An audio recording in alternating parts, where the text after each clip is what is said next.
We're going to start.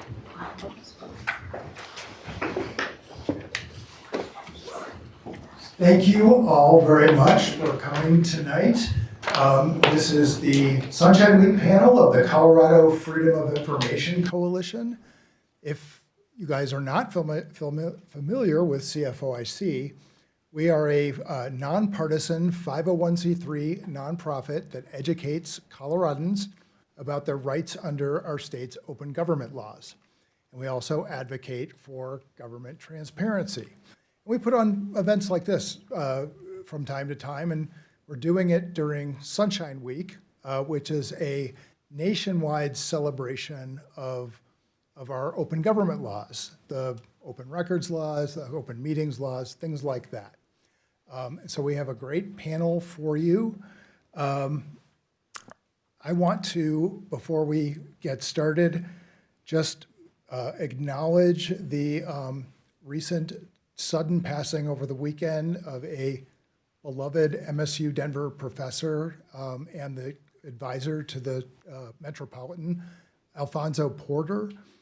He also was editor of the Denver Urban Spectrum. And so I know some of you knew him.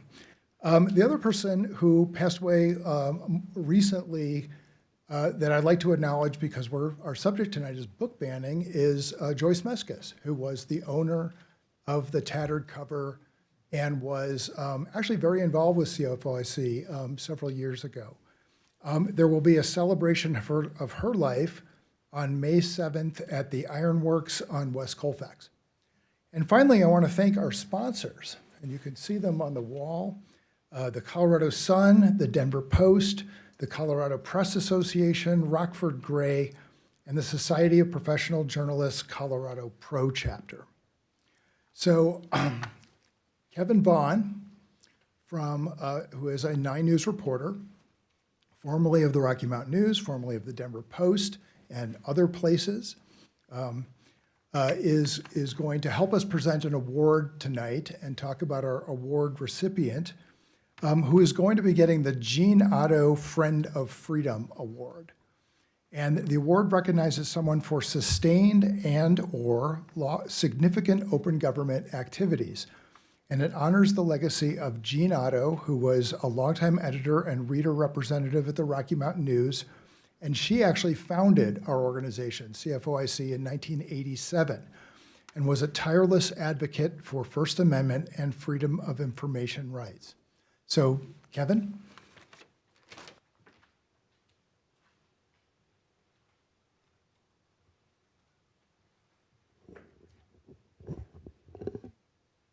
Seems to still be on. Thank you, Jeff.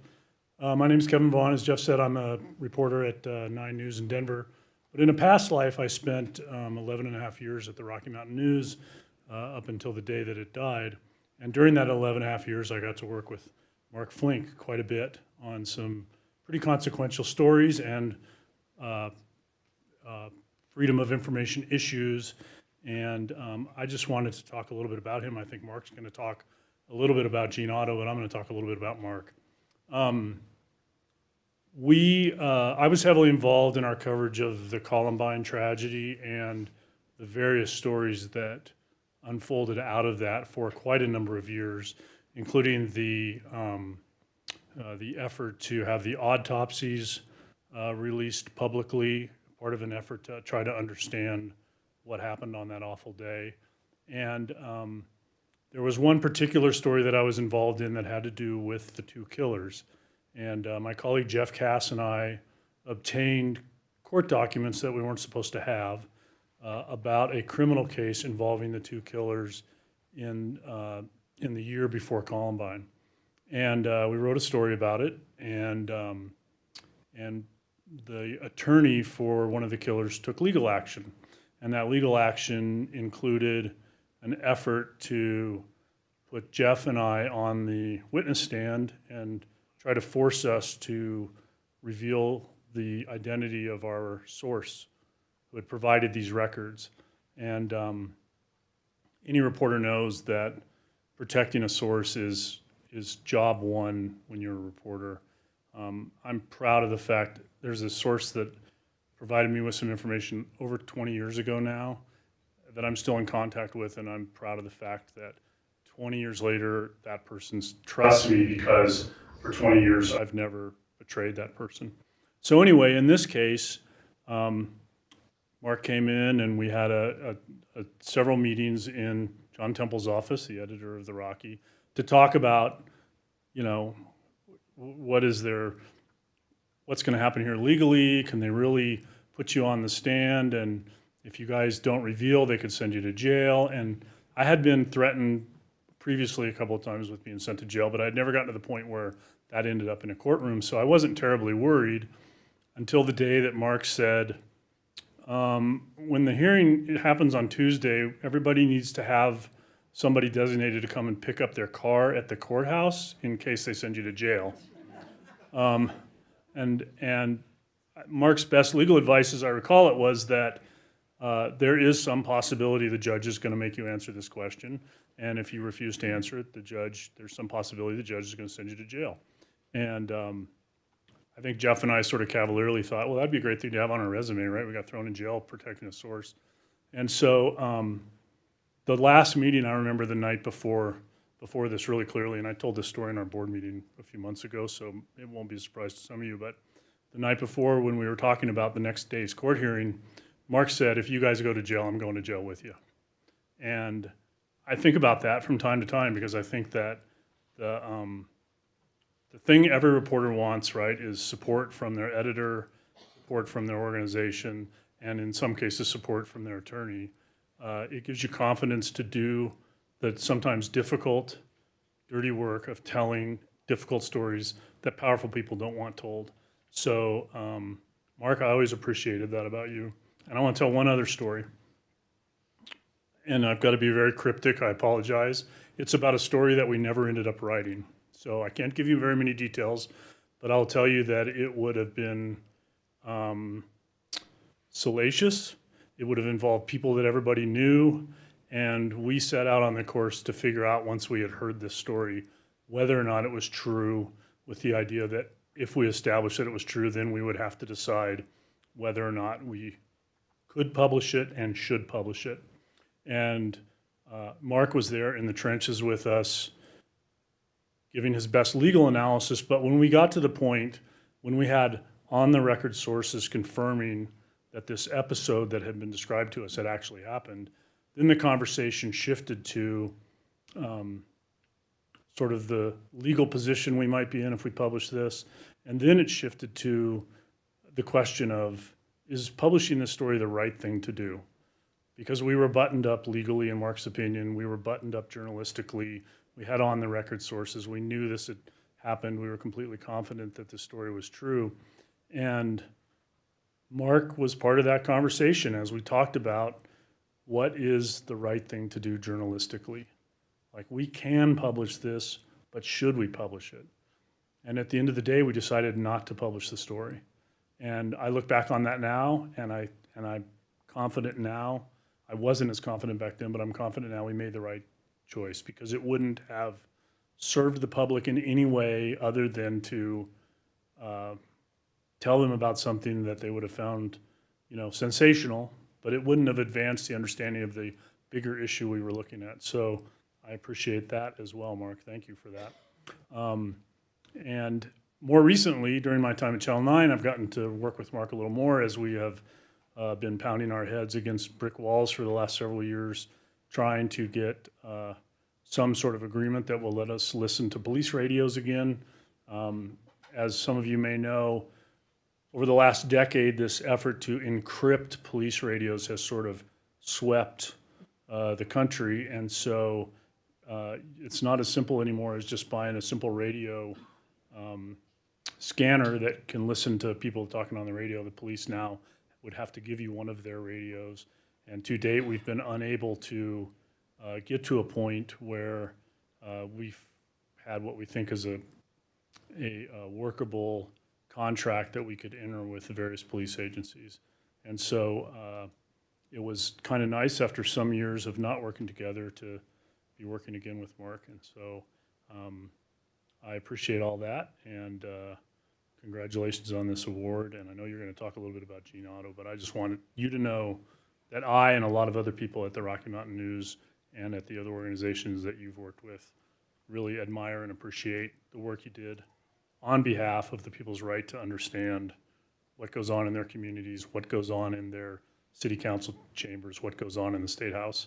And I think now we're going to have a brief video from John Temple talking a little bit about Mark. So, thank you.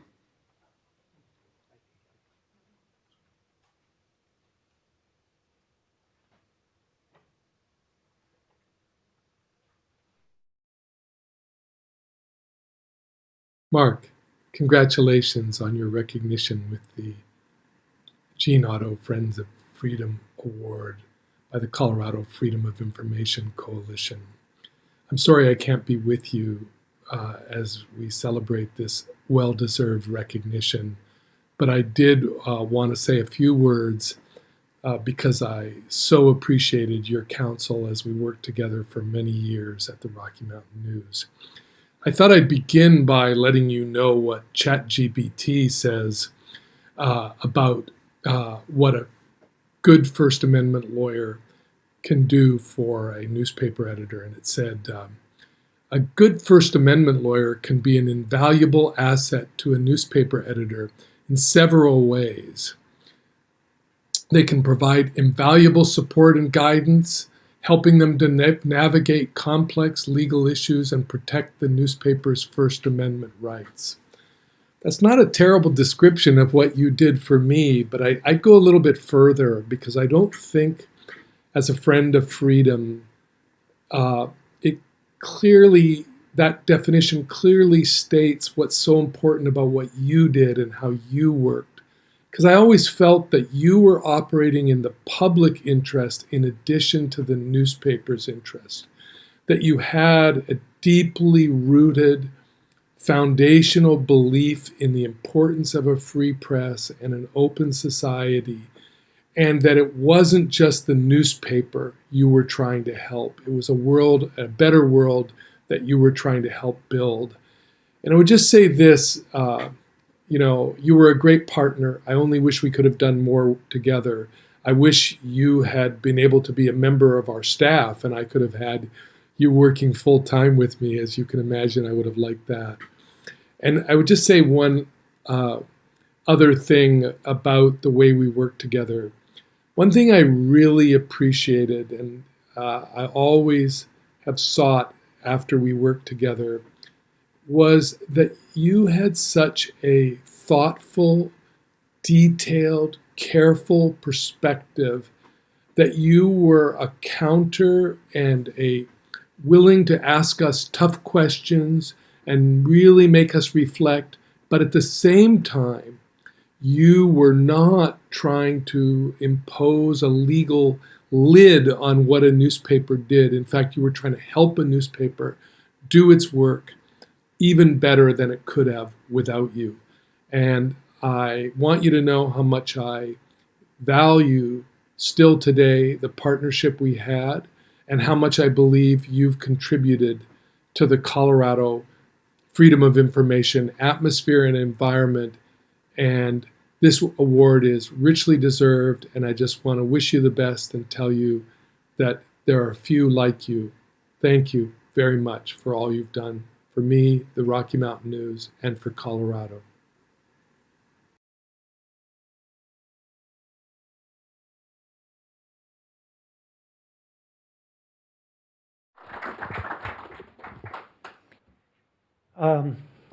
Good evening. I'm Steve Zansberg. I'm the president of the board of the Colorado Freedom of Information Coalition, and I have the honor of presenting Mark with the actual plaque that confirms that he is our honoree.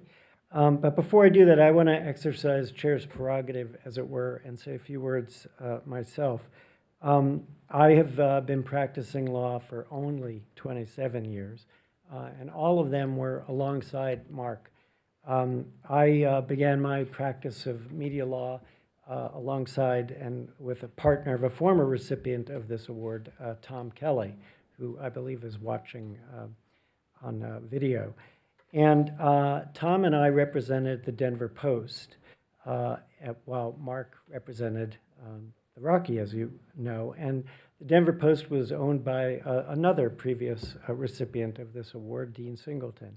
And even though the two papers had a joint operating agreement, they maintained separate newsrooms, obviously, and separate legal counsel.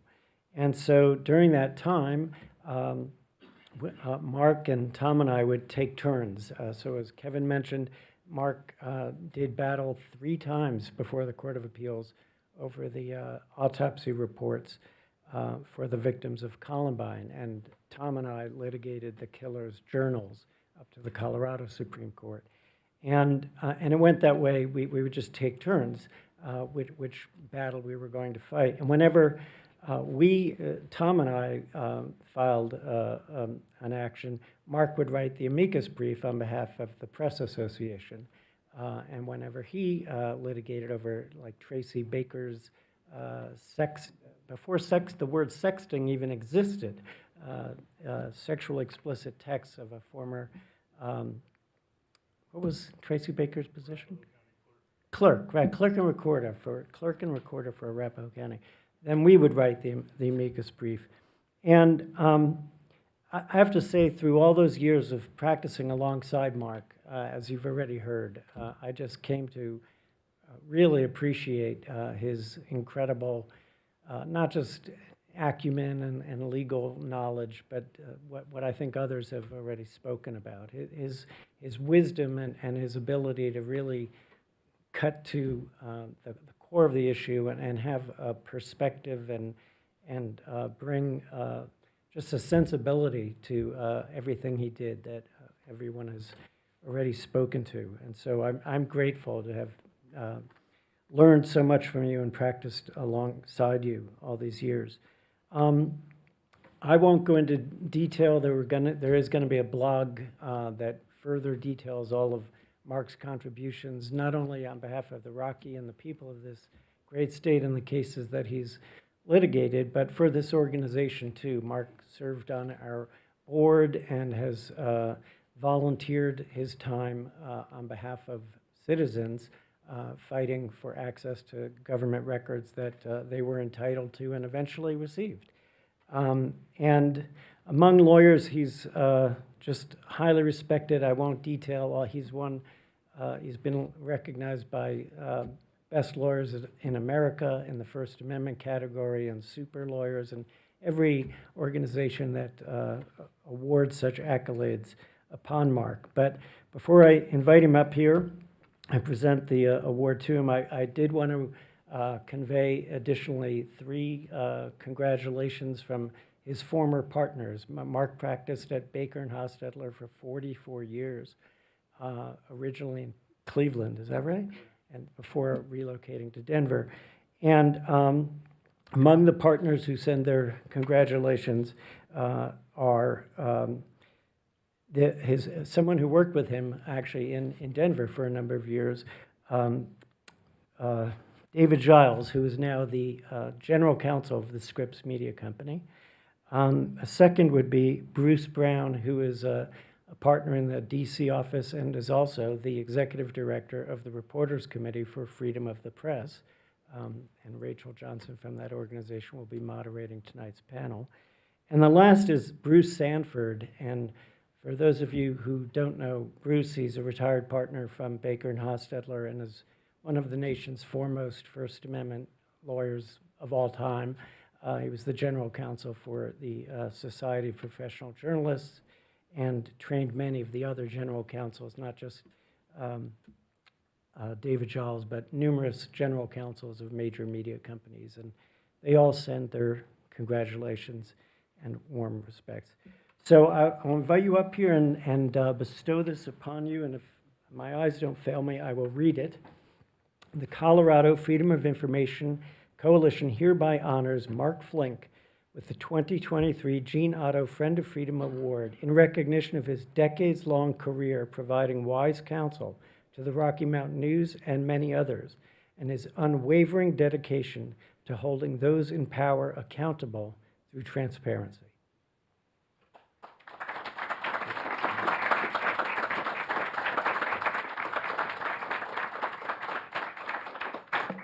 Wow. You know, I actually gave some consideration myself to the Chat GP for what I'm going to say, and I decided that probably was not the way to proceed. But Steve and Kevin and John Temple, thank you for those such kind words. I deeply appreciate the honor to receive the Gene Otto Friend of Freedom Award. It's an honor to have my name listed with those such as Tom Kelly, who have previously received the award. I thank the Board of Directors of the Colorado Freedom of Information Coalition, Steve Zansberg, President of the Coalition, and Jeff Roberts, the Executive Director of the Coalition, who works tirelessly on the Coalition's behalf, for even considering me for this recognition. As Kevin and Steve indicated, I practiced law with the law firm of Baker and Hostetler for the entirety of my 44-year career.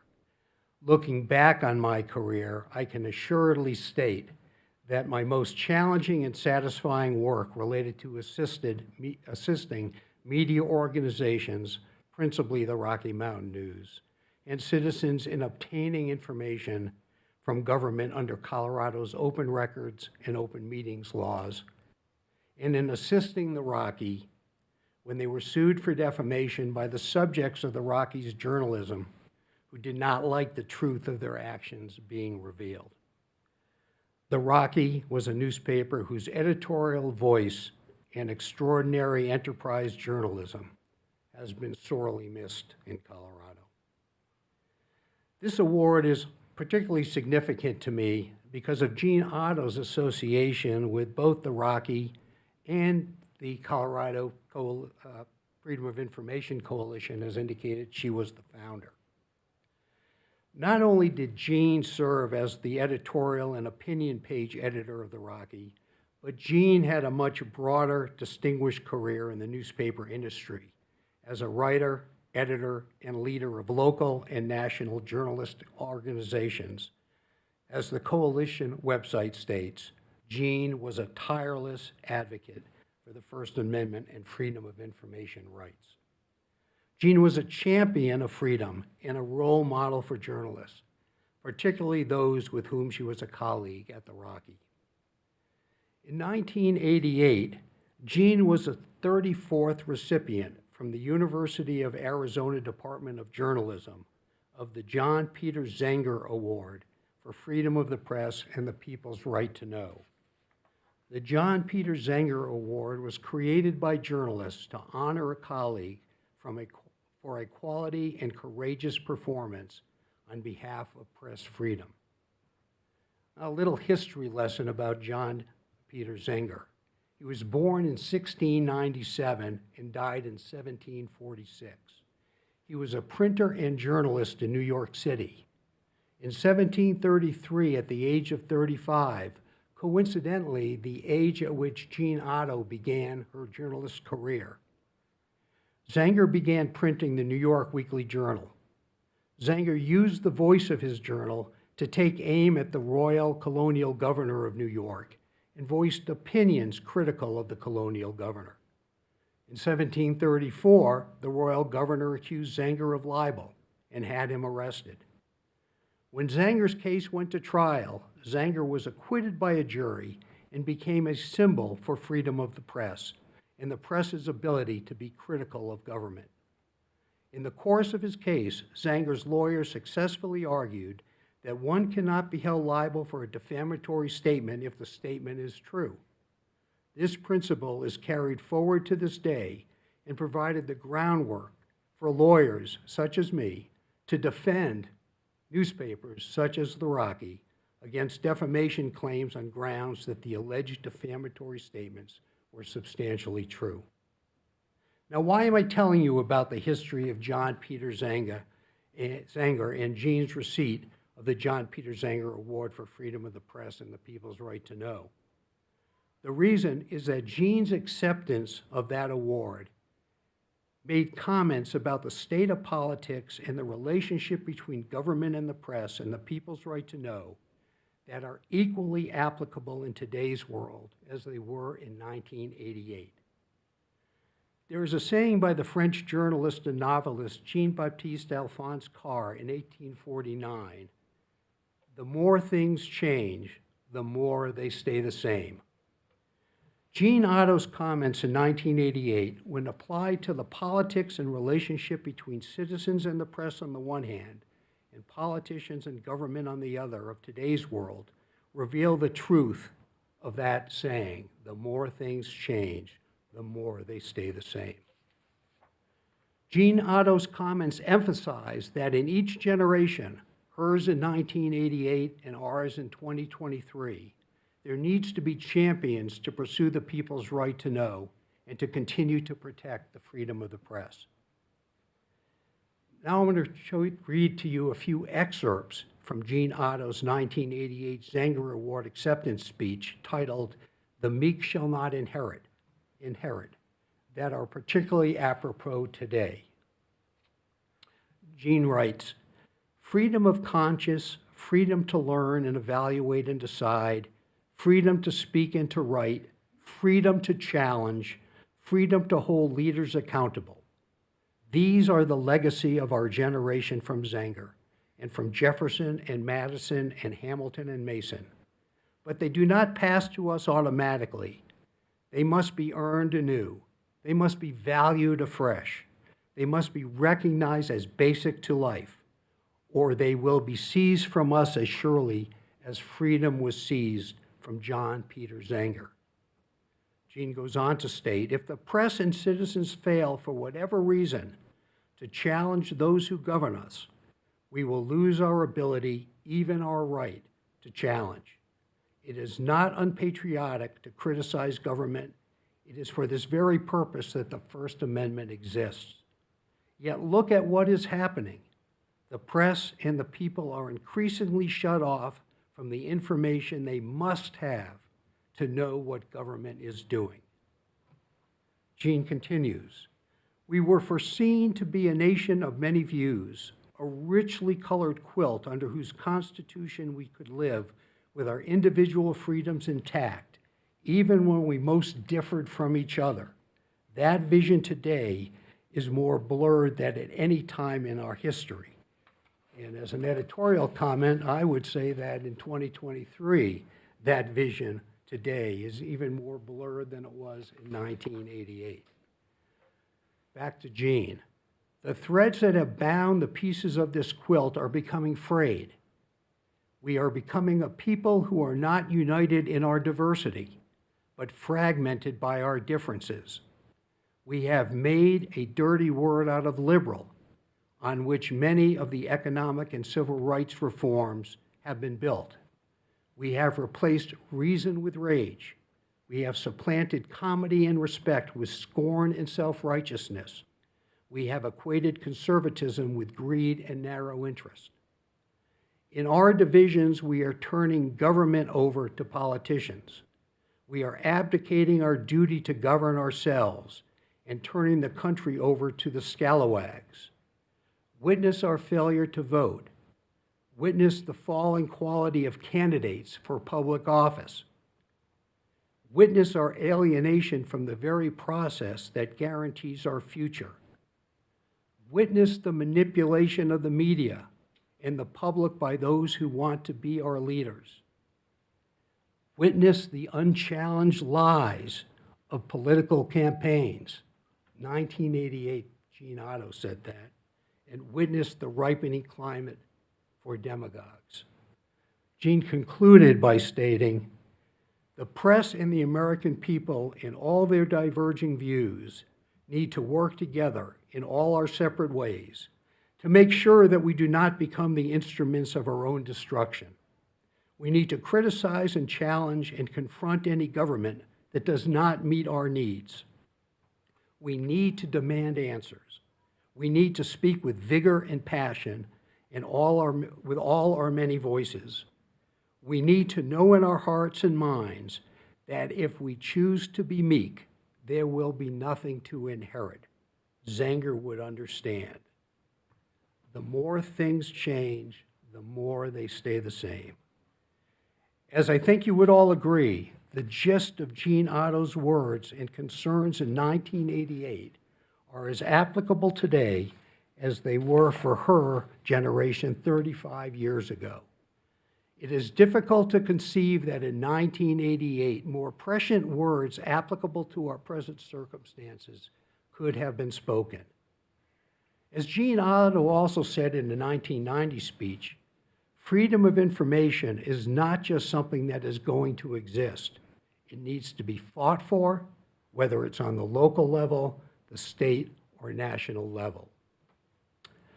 Citizens, organizations such as the Colorado Freedom of Information Coalition, and newspapers and news organizations such as the Rocky cannot be meek in their pursuit of information and protection of the press.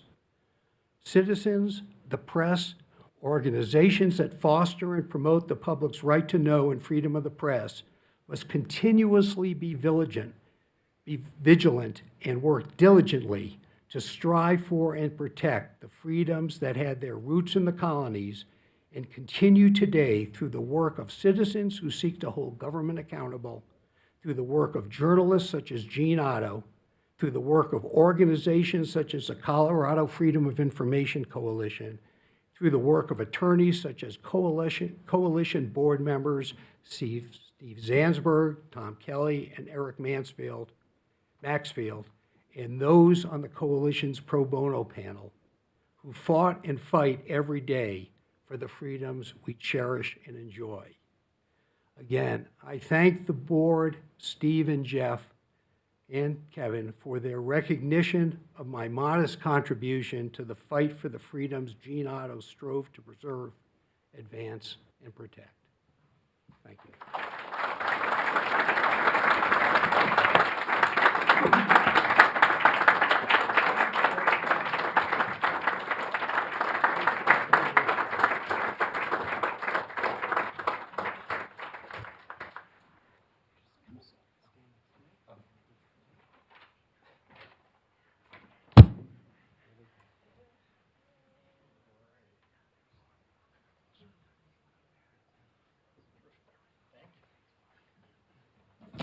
I'm not leaving, I'm just going to join my family.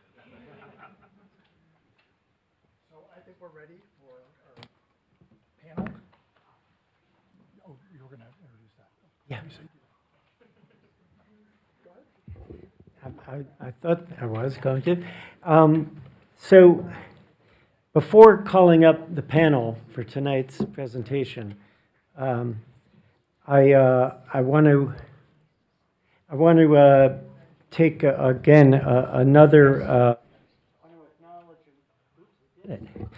want to acknowledge another honor and recognition before calling the panel up, and that is Jeff Roberts, the executive director of the Colorado Freedom of Information Coalition. Just about a month ago, not even a month ago, was bestowed with the honor of serving as the executive director of the president, I'm sorry, I stand corrected, of the National Freedom of Information Coalition, which is an organization of all the organizations.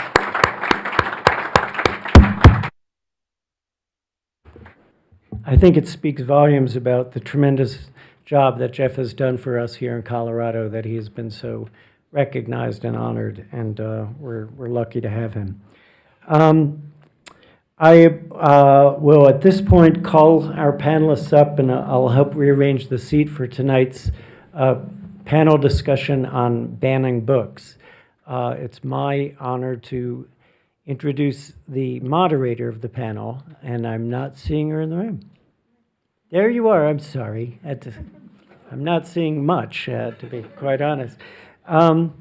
Anyway, Rachel Johnson. For those of you who don't know her, Rachel is an attorney, and she is an employee and the local legal initiative employee for the state of Colorado from the Reporters Committee for Freedom of the Press. And this organization and Jeff and we applied for more than 2 years ago now.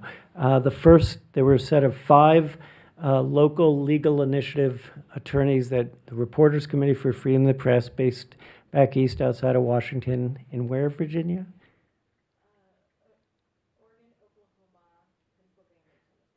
No, where's our RCFP? It sits in DC. I thought it was outside, like in Reston or somewhere. All right. Anyway, so the Reporters Committee for Freedom of the Press, for those of you who don't know, has existed since the mid-1970s, since Kevin mentioned being threatened with having to disclose confidential sources, and in the 1970s, a number of journalists were similarly threatened with having to identify their sources. Among them were Bob Woodward and Carl Bernstein, who were subpoenaed to identify Deep Throat, the source who helped bring about the resignation of President Richard Nixon. And an organization was formed called the Reporters Committee for Freedom of the Press that has grown, and it's does no longer just fighting subpoenas, but provides tremendous aid to journalists throughout the country. And 2 years ago, we were one of 5 states to benefit from a new program to have people like Rachel. She has 4. I don't know how many colleagues total you have now, but then it was just 4 who were assigned to come and be hired and support journalists in fighting the good fight and taking cases to court on behalf of small, fledgling, and increasingly cash-strapped news organizations in bringing impact litigation, to challenge denials of open records and open meetings law. And Rachel has handled a good number of them, and has an appeal coming up next month in one of them. And one of those cases involves challenging that is on appeal and is fully briefed, involves the identity of a party who sought to ban books. And the library district, at least initially, denied the public record that was submitted to a government entity, a public library, to call for the banning of books. And I'll let Rachel tell you more about that when she comes up here, but we're very pleased and honored and grateful to have Rachel here in the state doing the great work she's doing on behalf of news organizations and, frankly, we the people. Rachel?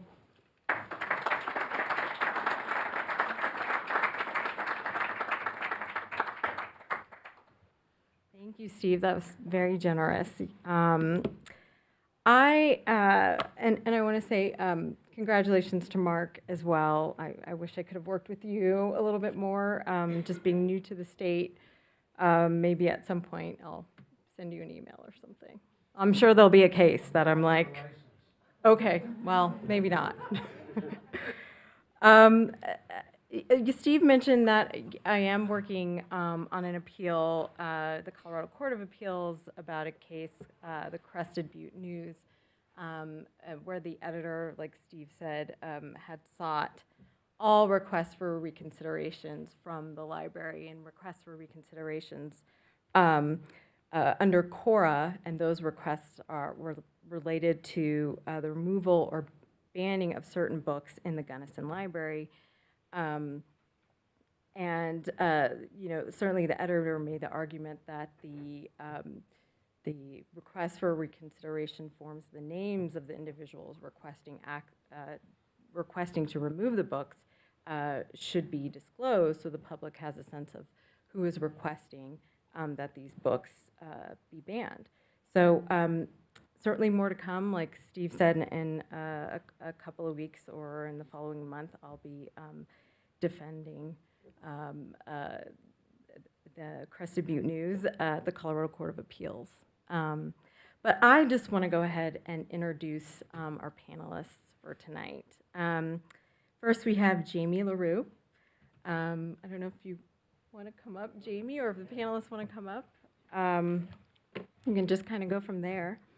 So Jamie LaRue is Executive Director of the Garfield County Library District and is a former director of the Douglas County Libraries, where he dealt with more than 250 attempts to remove or restrict access to library materials.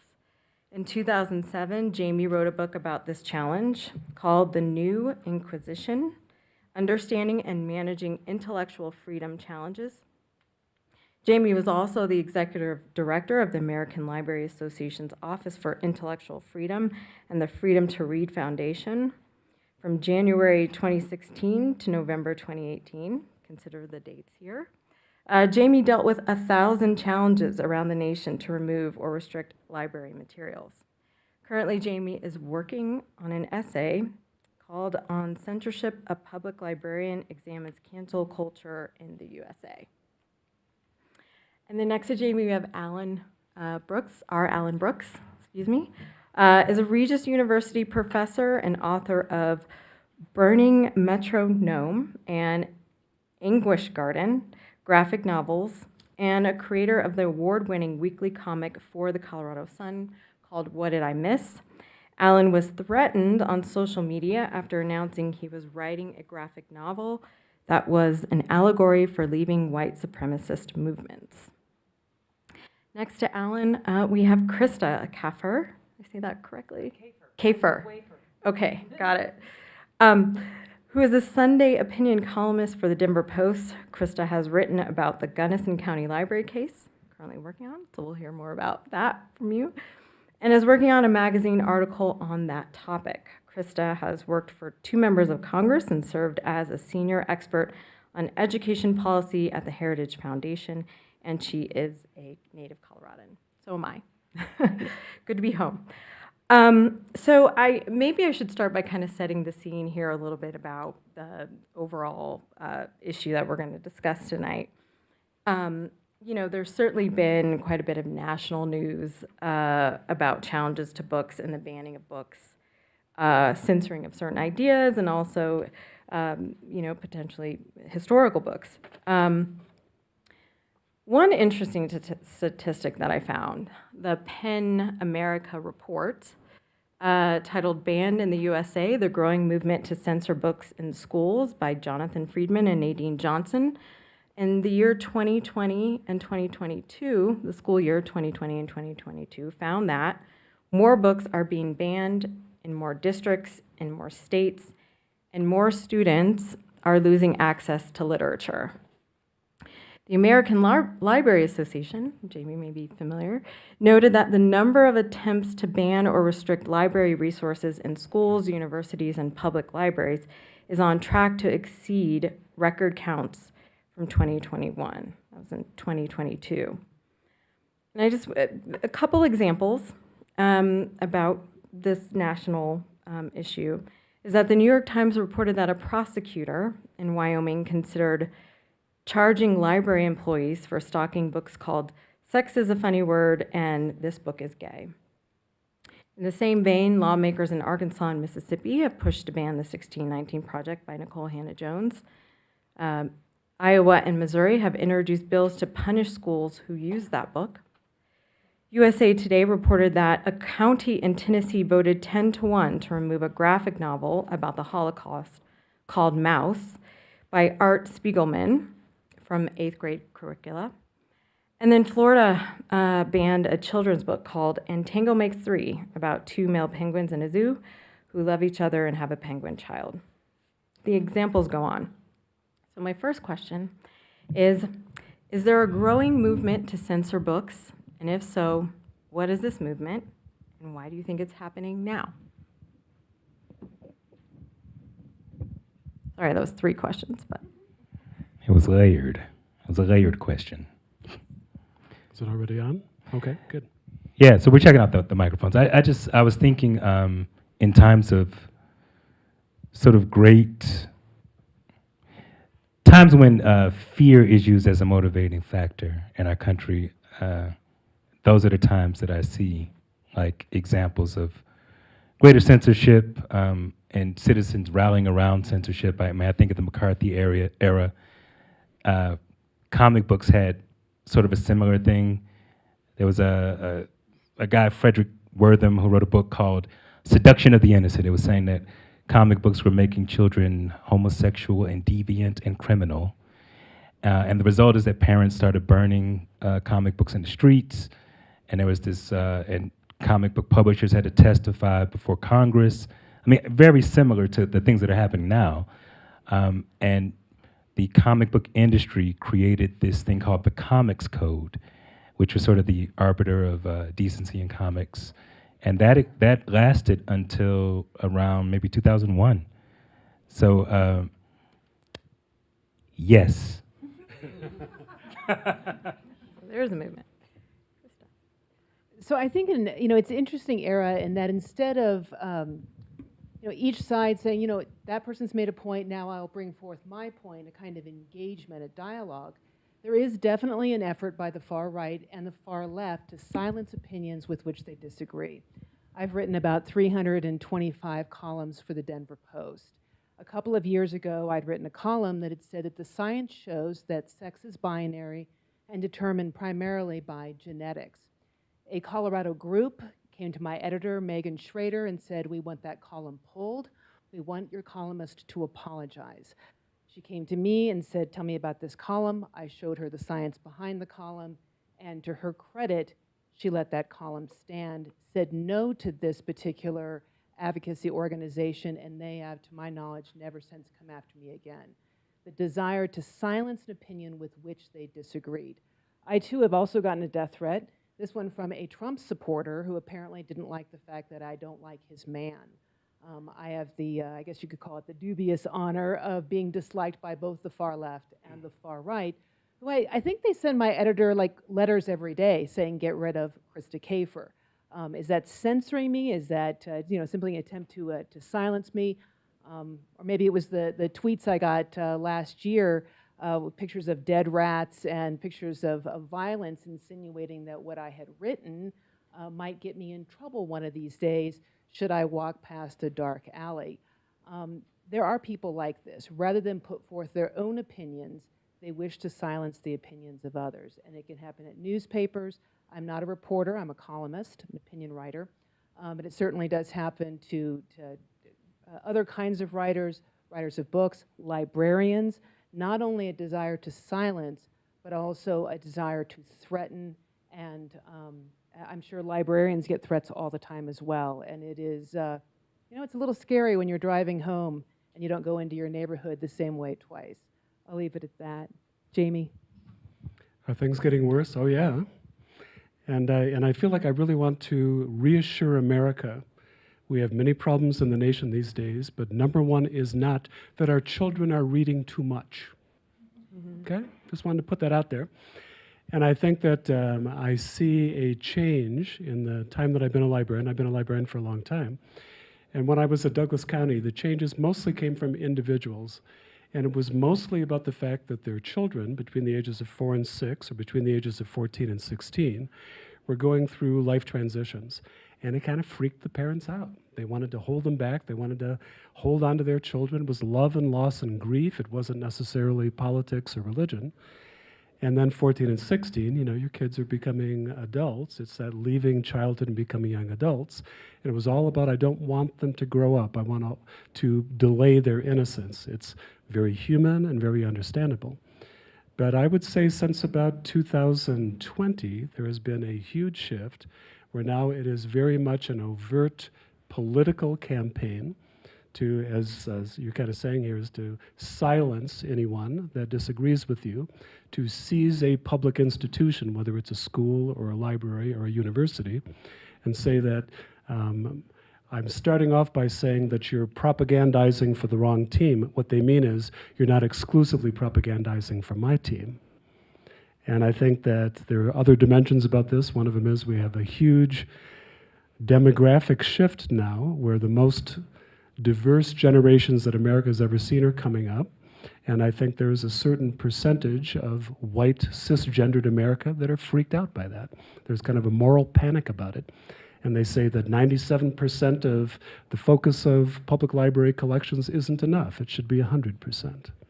And then on the other hand, to kind of go to this idea that censorship and book challenges come from both sides, I'm seeing at the far end of the left extreme, people are coming in and saying that, the comments made by J.K. Rowling are insufficiently awoke. And so her book should be suppressed. Or that the works of Bill Cosby, because of his actions rather than the books themselves, that the book should also be removed. I think that this is a time that very much harkens back, you're talking about the comic book code authority and all that stuff. This feels very much like 1938, 1939, when public libraries adopted something they called the Library Bill of Rights, because there was across the world a rising authoritarianism, a rising attack on people that were minorities, and the attempt to suppress what was available to the public. So yeah, it's real. It's real. No doubt, things are getting worse, but maybe they'll get better. Speaking about the national scene, a lot's happening here in Colorado, too.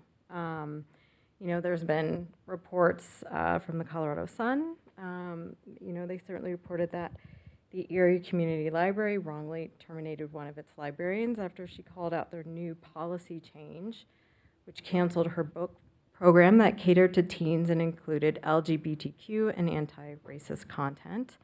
The Greeley Tribune reported several disrupting incidents at an Evans School District Board meeting, one in which a group dropped thousands of pieces of paper on the floor in front of the board to challenge more than 200 books that they felt were inappropriate, and then they interrupted the same meeting months earlier and read graphic passages from Toni Morrison's book. I believe it was Beloved. Okay. So eventually the districts, the Evans School Board District Reviewing Committee okayed the inclusion of Beloved for high school libraries after hundreds of complaints were filled out. I think they're currently reviewing the book, The Absolute True Diary of a Part-Time Indian. So we'll see where that lands. So I guess my question is, we're seeing it nationally, we're seeing it locally, but we're seeing also very public displays of frustration in Colorado. So, and Jamie, maybe perhaps this question is for you, but please chime in. What happens when a school board or library board is forced to act on these kinds of complaints? What do they do, and how does the discussion begin? Okay, I'll try to keep this one brief. The idea is that the way things are working now is, as opposed to 1 or 2 people showing up to complain at a public meeting, 15 to 20 show up, not with just a list of 1 or 2 books, but a list of 15 to 19, up to as many as 850 in Texas. And they begin by reading the naughty bits with great relish, and pulled as context, the Toni Morrison's book. The idea is that they would read something to say, this is sexually explicit, and that's my concern. And what this is really about is that it's an attempt to diminish the book. Toni Morrison wasn't writing about gratuitous sex. She was writing about the deep issue of systemic racism and the enslavement of people and all kinds of much, much deeper issues. So when the school board hears this, what should happen is they say, we have a request for reconsideration policy. That means you put together a coalition, a group of people that parents, teachers, librarians, educators, and say, read the entire item, not just 1 or 2 contextless snippets, compare it to our policies that we use to govern the running of our organization, and make a recommendation. Do we retain it? Do we restrict access? Do we remove it? That recommendation then goes to the superintendent or principal. The superintendent says, I agree or I disagree, and then it can be appealed to the board.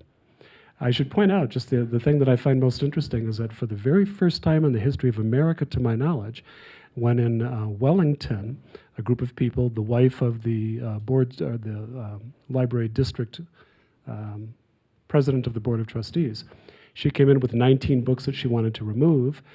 The board talked about it for a bit, and they voted to ban banning. That has never happened before.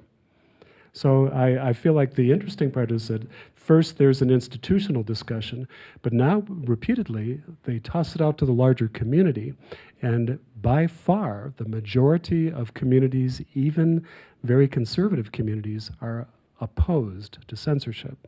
So we're still watching that play out. And you talked about this a little bit earlier, but because I know you've dealt with about 1,000 challenges to remove and restrict library books. Do you have, or could you talk about any insight that you might have about the motivation behind folks filling out these books. You touched on that briefly, but I wonder if you could. Yeah, I think the understand. motivations go, first, it's something that I don't like and I don't think anybody else should like it. Okay, that happens to everybody. The second one is, I'm worried about what's happening in the life of my child and I just want them to be safe. The third one is now, I think, is a fairly overt, and the timing of this, it happened in 2020, 2021. There was the three groups who were mostly behind challenges across the United States: Moms for Liberty, the Florida Republican Party, and CatholicVotes.org. These three were very clearly trying to gin up as much fear, alarm, and outrage, I think, to result in a greater turnout for the midterm elections. I think it was very political. And then I'll just jump over to Krista. You wrote about the anonymity of requesters in a column in the Denver Post. Would you want to talk about that and Sure. what So your thinking is? I find this story absolutely fascinating because it's the intersection of the public right to know and privacy. I talked to, in preparation for that particular column, a librarian at Littleton Public Library. It was Arapahoe Public Library, about the process they have when they get books requested, because as a member of the public, you can walk in and request that a book be carried. You can also walk in and fill out a form to have a book removed or to have a book moved to a different section. I asked him about that process, how he makes that determination, and it was interesting because he said, every year thousands and thousands of books come into this library. People are writing books all the time. And in fact, if you look at the sheer number of books that have been written, any one library, even a huge library, does not carry even a fraction of those books.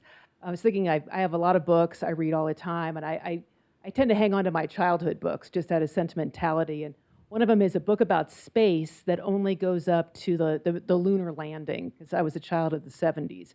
You're not going to find that book in the library, not because it is a horrible book. It is just so terribly outdated. Outdated books are pulled from the shelves. Other books are pulled from the shelves. I looked up a list of books, everything from the Turner Diaries, which is this horrible racist novel, to Mein Kampf, which I guess could have research value. A friend of mine just wrote a book about the Marquis de Sade's manuscript, and he said that reading it, it was an execrable, horrible, vile work, right? But he had to read it for his book, The Curse of the Marquis de Sade. I'll give him a pitch. It's Joel Warner, one of Colorado's best writers. And, any given library doesn't have every book. They simply cannot, whether it's an outdated book, but they have a lot of different books, and there is an open process by the public to come in and say, I want this. And a lot of the books that are there, the library is not an arbiter of truth, right? You'll find anti-vaxxer books, you'll find books that allege the earth is only like 4,000 years old, you'll find Trump's Art of the Deal, which probably should be in the fiction section, obviously in the nonfiction, but you find a lot of different kinds of books.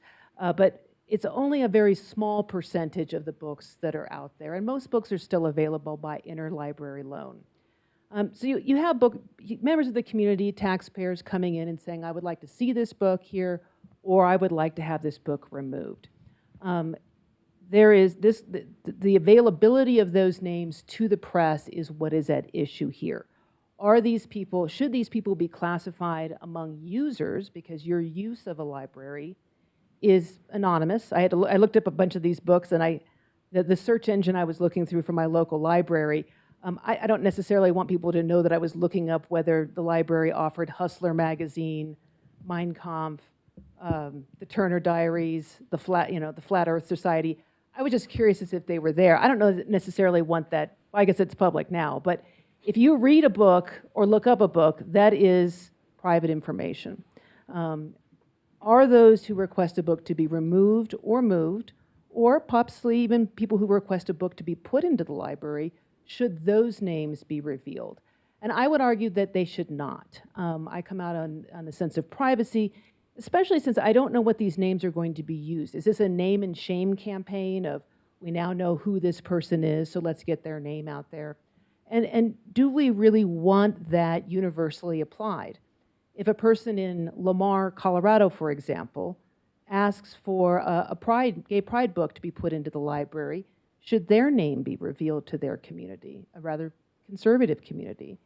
If a member of a conservative community in Boulder, Colorado would like some sort of conservative book added to that collection, should the public be able to get the name of that person?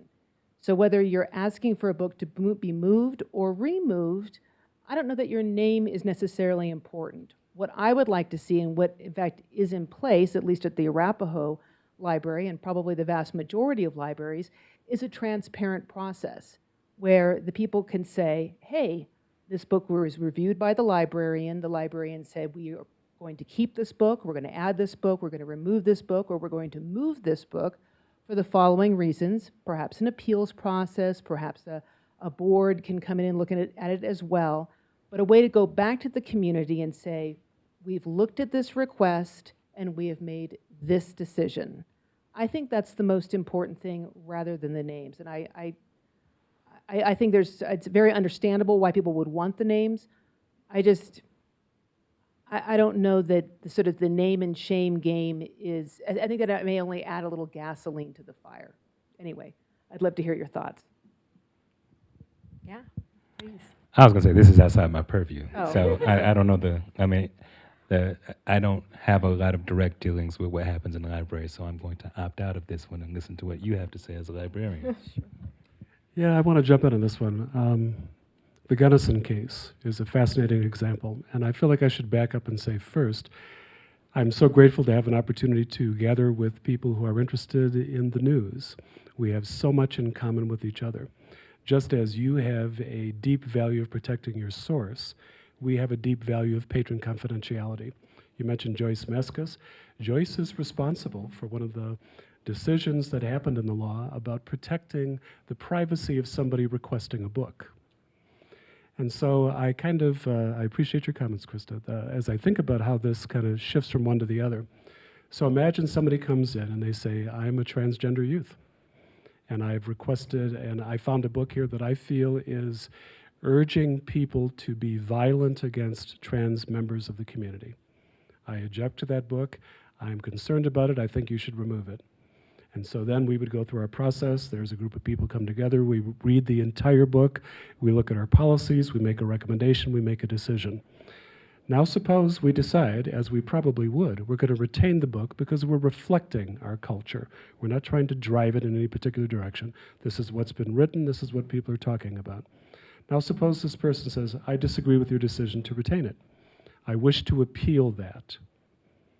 Now, it's on the one hand, if the person stands up in public to say, my name is, I'm a resident of this community, I'm concerned about it for the following reasons, at that point there is no longer an expectation of privacy, right?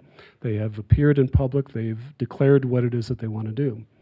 But suppose they look at this and say, well, I do want to appeal this, but I don't want to out myself to the community because I feel it puts me in jeopardy.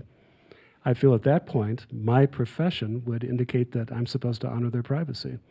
And I would say, I'll take your written concern, written appeal, and I'll give that to the board, and they'll make a decision, and we're not going to reveal the name. So now the newspaper calls and says, what's going on with this? The community has a right to know who's behind it, which I certainly agree. And I would say, okay, we have received over the past year 15 challenges.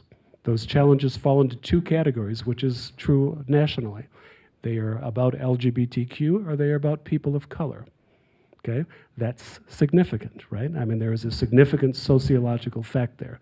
That's the story, not the individual name, because there's so many ways that people are pursued or receive death threats or are doxxed or whatever. So I feel like this is an area where the news, protection of a source, and a library, the protection of patron privacy have something in common. Very interesting. You know, and it's interesting that, you know, the pointing out of the privacy of requesting the book, because that was very similar to the tattered cover case in some ways, but requesting that something be removed or censoring something certainly has a different tone. Alan, let's get you in here. Can you talk about, maybe we'll talk about empathy for a minute and how you've received death threats, and you've also received death threats, Krista. How does that make you feel as a writer to get death threats as a writer and an artist to ban your content or to challenge whatever content that you plan to put out? That's a good question. Okay, let me set the scene. So I was working on a graphic novel set in the future that is an allegory for leaving white supremacist movements. No white supremacists appear in the book. I hadn't even written the book yet. Just made the announcement that I was going to write it. And that was enough for someone to send me death threats on Instagram. On Christmas morning. I was, so I'm with my family in Maryland, hanging out with my then 5-year-old niece, and I just happened to check my phone, and there are these messages like, you deserve to be taken out and shot, you need to be dropped in a grave, and then this person was hashtagging Comicsgate, which is a group of people who feel like there's not enough white people in comics, not enough white men in comics, I guess, anymore. So they do targeted harassment against mostly people of color and women who work in comics. So this person was trying to sick Comicsgate on me. Now, for me to be with my family in this sort of vulnerable time and to receive that, it did give me some pause to think okay, I'm trying to engage people on real life issues through an entertaining medium. Is it worth this, especially given the amount of, shootings, school shootings, mass shootings. I survived a school shooting in 1995 at Simon's Rock College. So it was before Columbine. So just all of that stuff is playing in my head, and so, I really had a week or two, and I talked to other activists, particularly black activists that I know in the community here, who have been through that, and asked them, what it was like, what did they come to. But ultimately, I came to this point where I thought about my parents are, were around for the civil rights struggle. So I'm a child of civil rights. I think about the generations before me and the things that they had to go through in order to insist on being treated like human beings and to fight for justice. And I think, okay, well, so somebody's sending me mean messages on Instagram. I don't think it compares, But also, if there is a real threat, when I was looking at my niece, I thought, if there was anything that I could do creatively that contributes to a better world for her, that it was worth it. It was worth whatever the threat was for me. But it took a while to come to that. And obviously, it still makes me kind of emotional to think about it, But that is the decision that I've made in the face of such sort of cowardly anonymous threats. Do you approach writing differently then, would you say, or? No. No. No, I don't. I feel like fuck them, honestly. So, you're trying to make me smaller, you're trying to make me quieter. And it makes me think, okay, well, in that case, so much of threatening is about shaming you and trying to make you into less of the person that you are. So I immediately screen grab those threats and put them out everywhere. If you're going to try and threaten me anonymously, then I'm not going to be smaller. I'm going to be more demonstrative. I'm going to be bigger, because it means that what I'm doing is threatening to the ignorance and hate that you're putting forth. So, I certainly think about public gatherings. Especially around that time. It's been a while, but I did think about how I show up to things. But I refuse to be diminished by someone's cowardly threats. Thank you for sharing. And Did that's you wanna- exactly what they are. Yeah. You know, they are cowardly threats. I reported the person to the FBI just because it's not in Colorado. And more recently, I had to get the police involved with somebody who was sending really creepy letters. To me, turns out he sends them to a lot of reporters, and we had to get the police involved there. I think there are some very lost, creepy, awful people out there, and for whatever reason, they feel empowered by social media to send anonymous things. It does make you look over your shoulder a bit more. Does make you wonder whether you should walk your dog at night. It is a little bit, it's disturbing. Suggesting that you switch mics. Is this a little better? All right. I do sound a little fuller, a little bigger. Yeah, it does make you look over your shoulder at night. And I do want to contrast these freaky, awful human beings with what is probably the average person who goes to a library and says, I'm concerned about this book. I'm not saying there couldn't be a crossover between people who are in both categories, but you know, the woman that's at the heart of the Gunnison case, I've spoken with her. You know, just retiree, is concerned about the sexualization of children. She wasn't obnoxious on the phone with me. Maybe she was obnoxious to the reporter. I don't know. But she's not the kind of person that sends creepy, violent / sexual letters to columnists. Just an older woman trying to do what she thinks is right. Well, and I would argue that there's two different kinds of intimidation. One of them is this kind of personal threat, and the other one is very much a political threat. And again, this escalation of threats that's happened in libraries and in schools is the idea that it's like if you don't immediately remove the book, and never mind this reconsideration process, they call for your resignation on the moment, the dismantling of the board, the defunding of the library, which has in fact happened. Like there's a case in Michigan where they were coming up for a mill levy campaign. A huge campaign went to say, let's defund the library, and they were successful. All of this over 2 books, both of them graphic novels. You know, so the fascinating thing about graphic novels is they too are very much in the focus, in part because we're a more visual culture, in part because you know, this idea that it's going to, these dangerous ideas are going to be more appealing and more accessible to children because they're visual.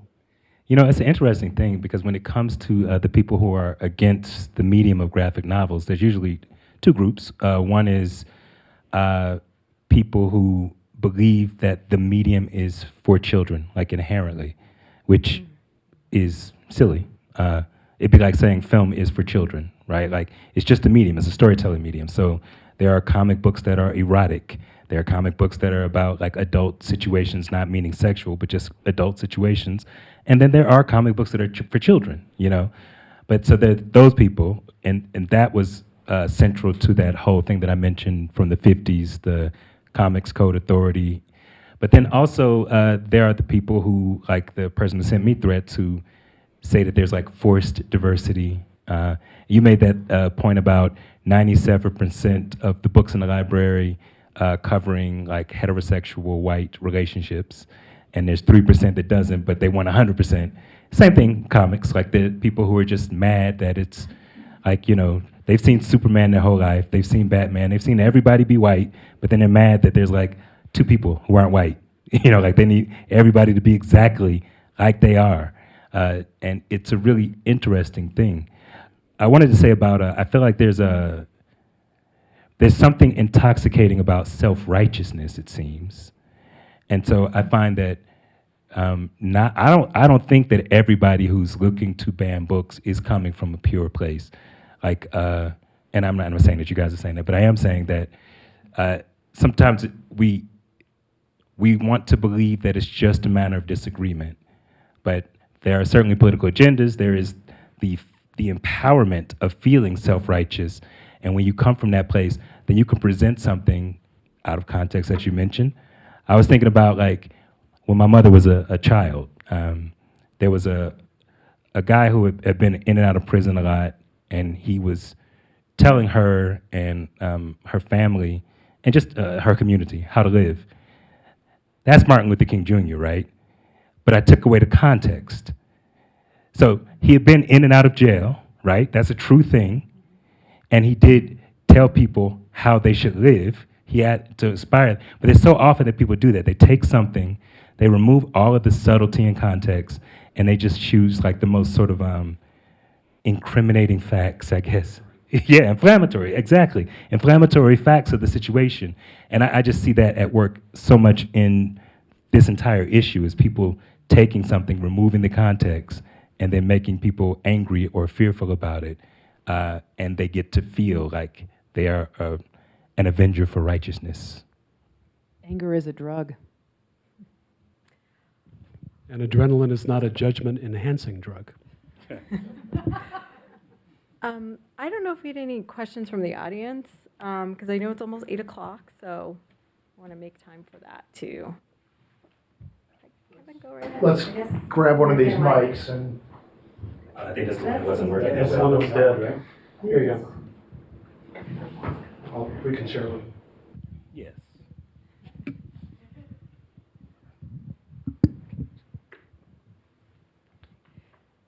Anybody?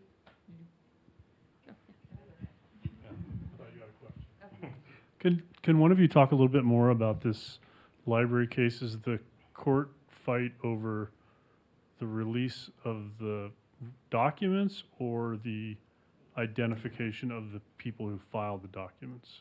Sure. So the request for reconsideration forms were released, but they were redacted. So the names of the individual requesting that the book be removed were redacted. And I believe in the case with Rebecca White, there was a public hearing where she had originally, I believe, wanted to bring specific criminal charges against the library for revealing, I believe it was her name for the request of reconsideration form.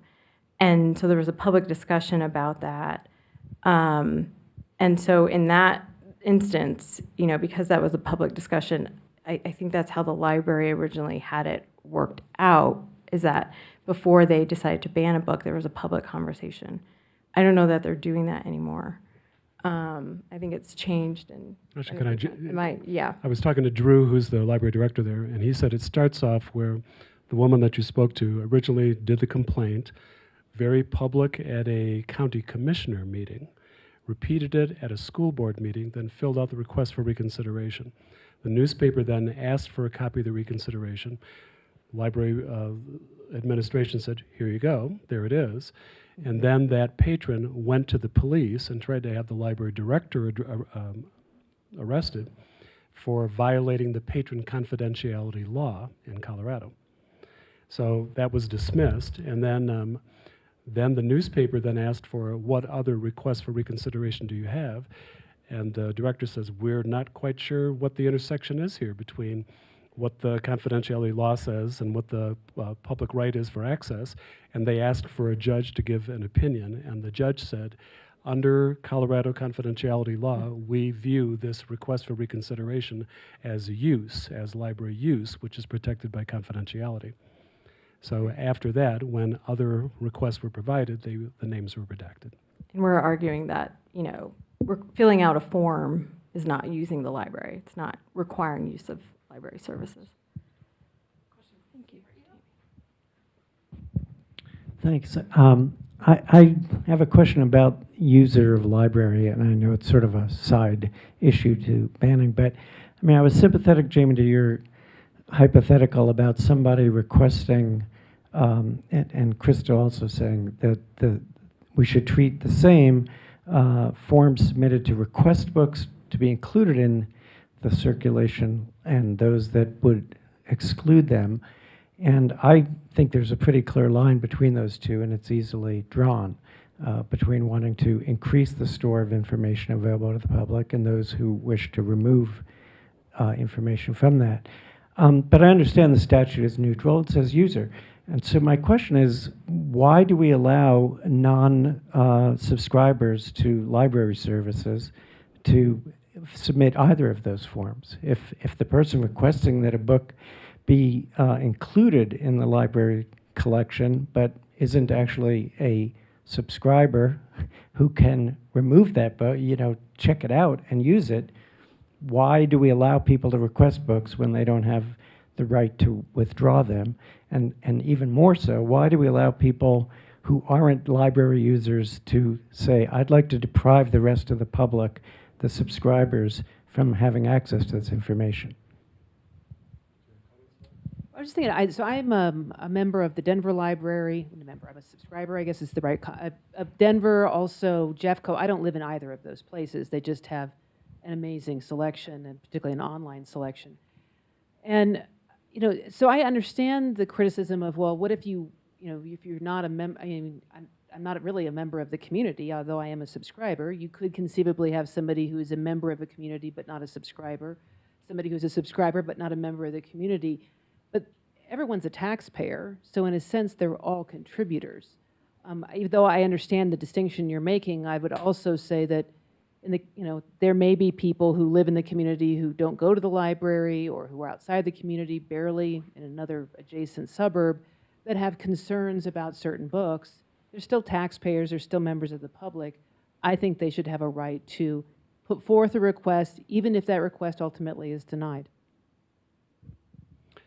In Colorado, we have something quite remarkable. It's the Colorado Library Card, so that no matter where you live, anywhere in Colorado, you can get a library card from any other library. And so that's quite unusual. And so, although on the one hand, one of the things that I have changed in our own policies in Garfield County is that if you are requesting a reconsideration, I ask for your address. And if you're not a resident of our community, we say, thank you for your letter. I appreciate it. And that's it. We don't follow it any further than that. But I think that the larger issue here is that there is a deep-seated, decades-long attempt to dismantle public institutions. And that's the other side of this. Is like, if it's just someone who's a user who wants to complain about something, happy to talk to them. We're a public institution. We believe in transparency. But if somebody is coming in and it's part of some sort of concerted campaign to deprive others of information, then I think that that's a different matter. We need to talk about that. We had a question back here.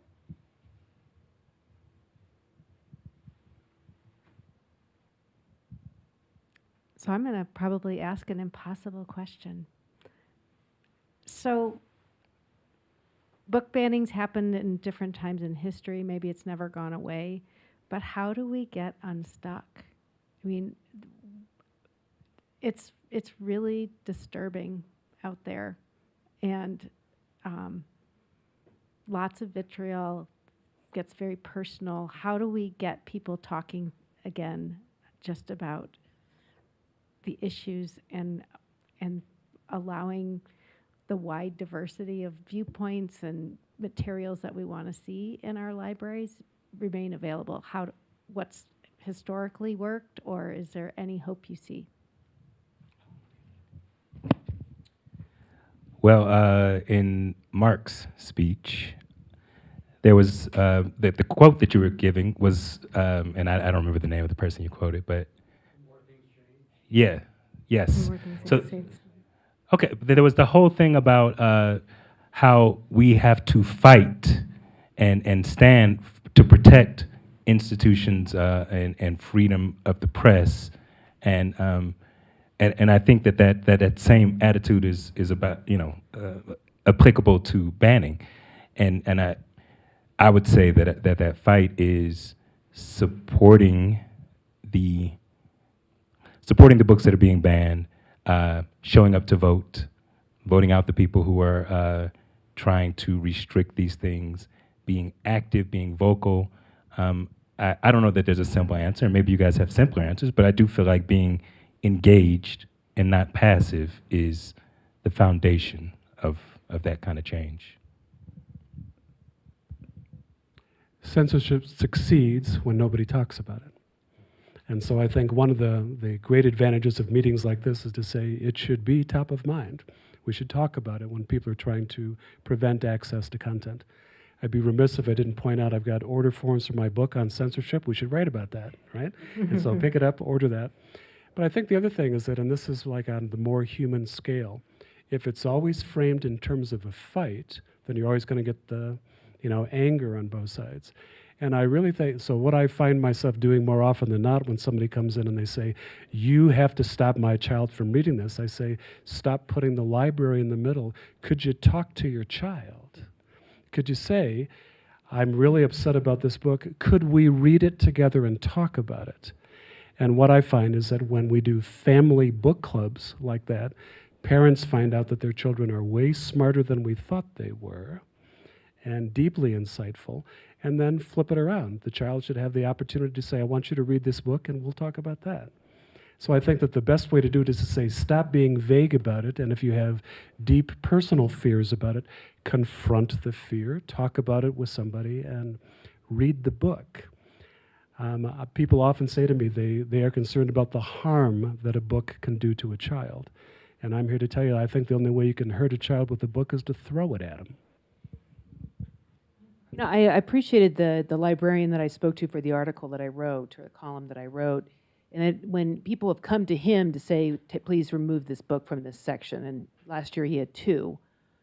It was, one was a gay pride book, the other one was a 19th century collection of poets, collection of poems, in which somebody took umbrage over a poem in which a sort of envious young boy is describing foreign children. And he ultimately said no to both of those requests. And when he talked to the person, he was very respectful and said, listen, we're going to go ahead and keep this book, but is there a book that you would like to see added to the collection? Rather than reduce, can we amplify? And I liked it because he never demonized either of those people. He just said, hey, how can we open this up a little bit more? And I think having that kind of dialogue is the way to go. Once you, like you were saying, when you get into fight mode, I even think of the word banning books. Are you really banning a book if the book is still available through interlibrary loan? Is moving a book with a lot of sexual content from the child section to the adult section, is that really banning? Do we need to use the word ban when, when I think about it, I've been reading a lot about Pakistan lately. If you're an Ahmadi Muslim, you are forbidden to write, publish, and disseminate anything about your religion. Ahmadis are a minority Muslim sect. You will go to jail for publishing. You are forbidden to publish and distribute. Those books are truly banned. They are not available. Whereas in this country, there are tons of books I can't get at my local library because, for whatever reason, they don't have room on the shelf. They're not banned. They're just not there, but I can still get them through interlibrary loan. So I think if there's a way to kind of bring the language down just a little bit, because as long as it's in the, as long as it's kind of a little inflammatory, it's not going to be conducive to a kind of coming together, discussing what is in, where a book ought to be in the library, and then finding a way to sort of amplify rather than reduce. I have to push back a little bit about that because yes, books are banned, by which I mean the government says, here's a list of 850 titles. We want every school district in Texas to say whether or not you have those books, how much money you spent on it. And we're considering criminal penalties for librarians. That's banning. If I live in a rural area and my school district has been forced to remove it and my public library got defunded, and I'm a teenager and I want to read about a topic, whether it's race or LGBTQ, it's banned. I'm not going to go to the public library and say, gee, I want to interlibrary loan that, or I want to use my Amazon account. They're teenagers, And so I think there are times language can be inflammatory, but we also need to recognize that it has now become very political and very focused, and there is an attempt to forbid certain topics from being available for public discussion. That's also true.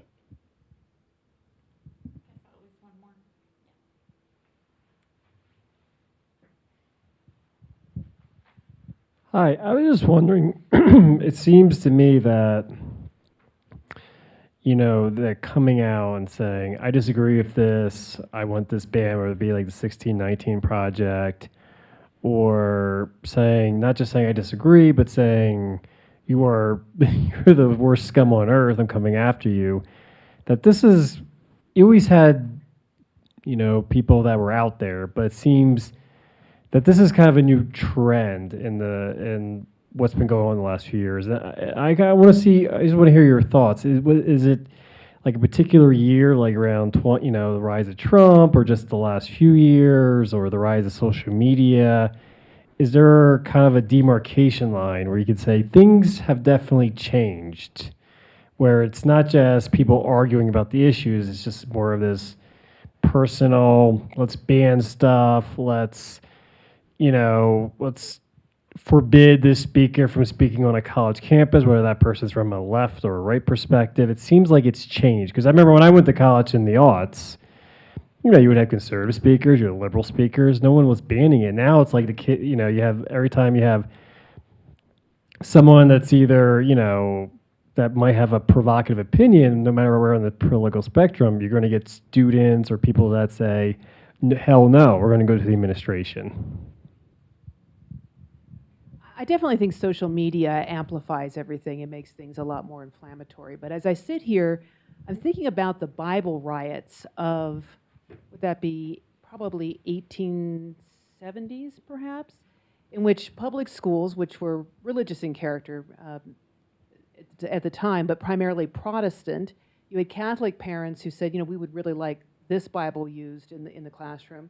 And there was actually a riot, and I believe people died. Like just the idea that people, fight over these things rather than sit down and compromise is not new. I'm glad we're not rioting over these books.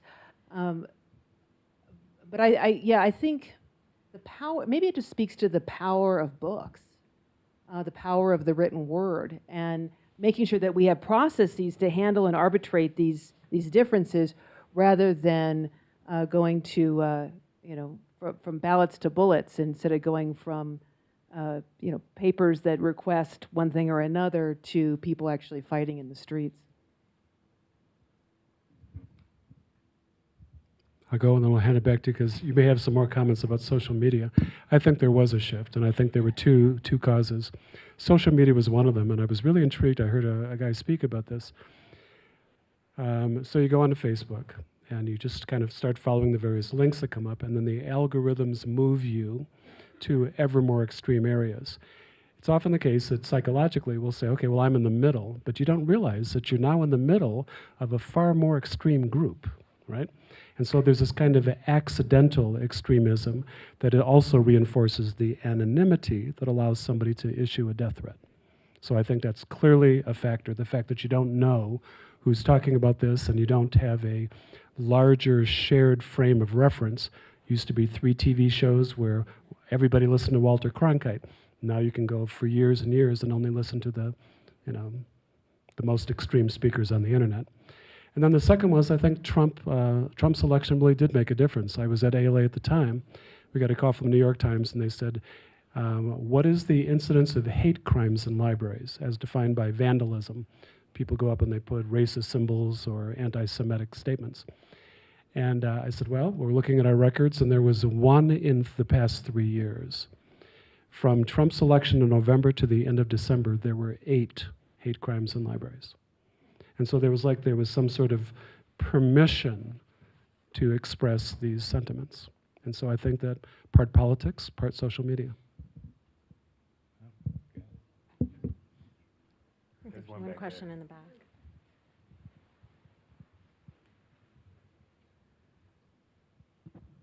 So y'all have, or Krista in particular, talked about there being a remedy for a book being moved to a different section or removed because you could use the interlibrary loan. And I keep thinking, particularly Jamie, as you were just talking, and then thinking about the concept of Alan's latest book, that there is something to be said for the joy of browsing and the good luck of browsing and the ability to just sort of freely explore in the library. And I wondered if that comes into play, Jamie, when you're making the decisions about putting a book away or not putting a book away, or how any of you feel about the experience of the library as, and I think I said this when we were preparing for this event, the marketplace of ideas. Well, the short answer is, we love serendipity. Serendipity is digging for worms and finding gold, right?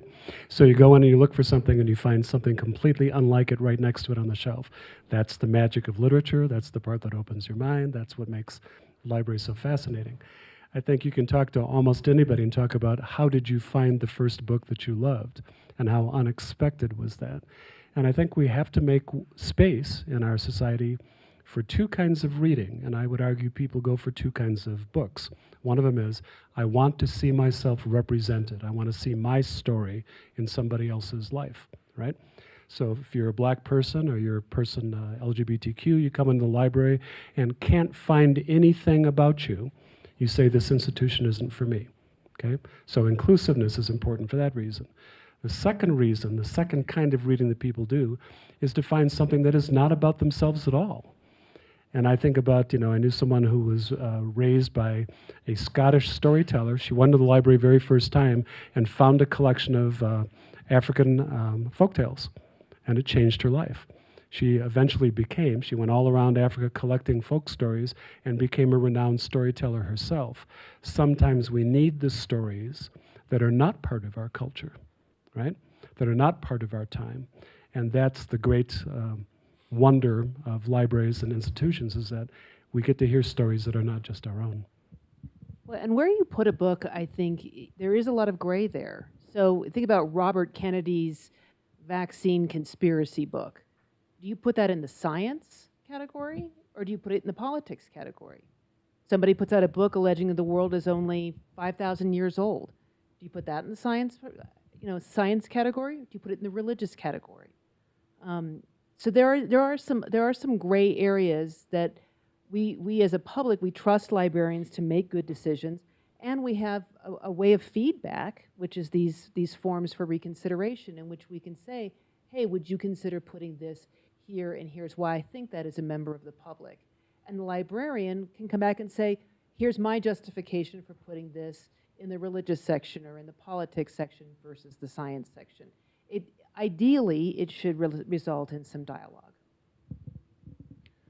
Someone mentioned empathy earlier, and I don't think we explored that fully. And so for myself, I grew up in the South, deeply involved in church, and there were a lot of really wonderful things, and there were a lot of not so wonderful things.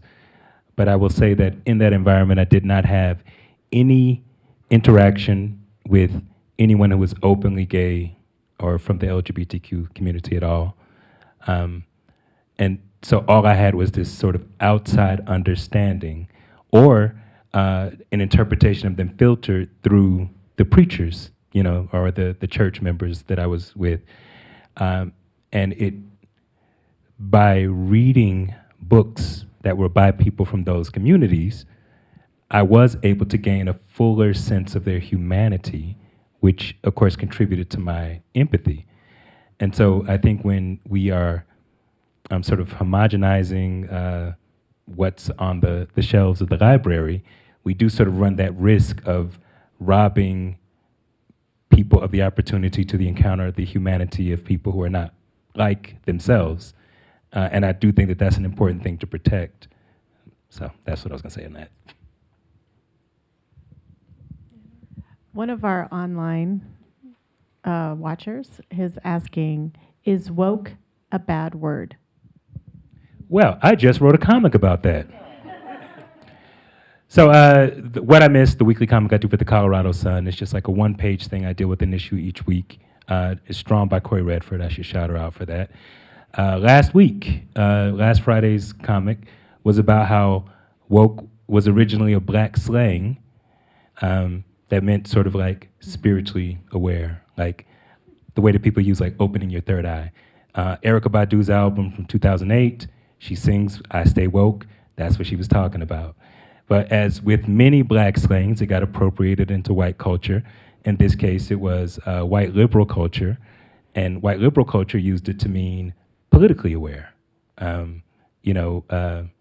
politically, social issues, that kind of thing.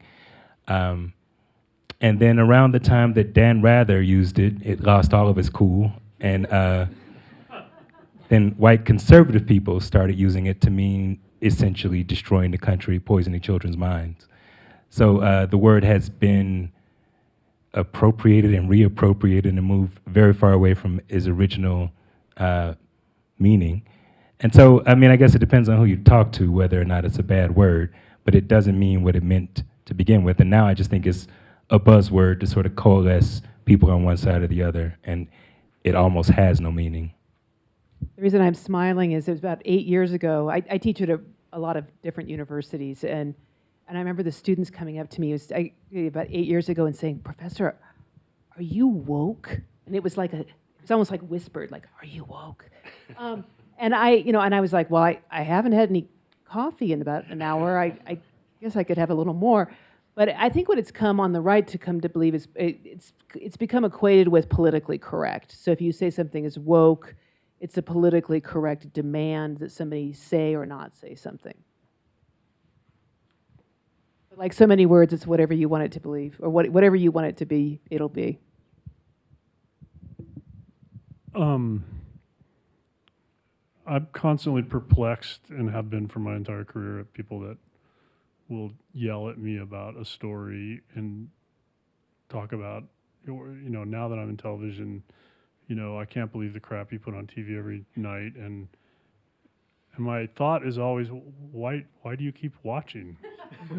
and I sort of think that about this book thing. I mean, people, the easiest thing in the world to do is to not read something. Like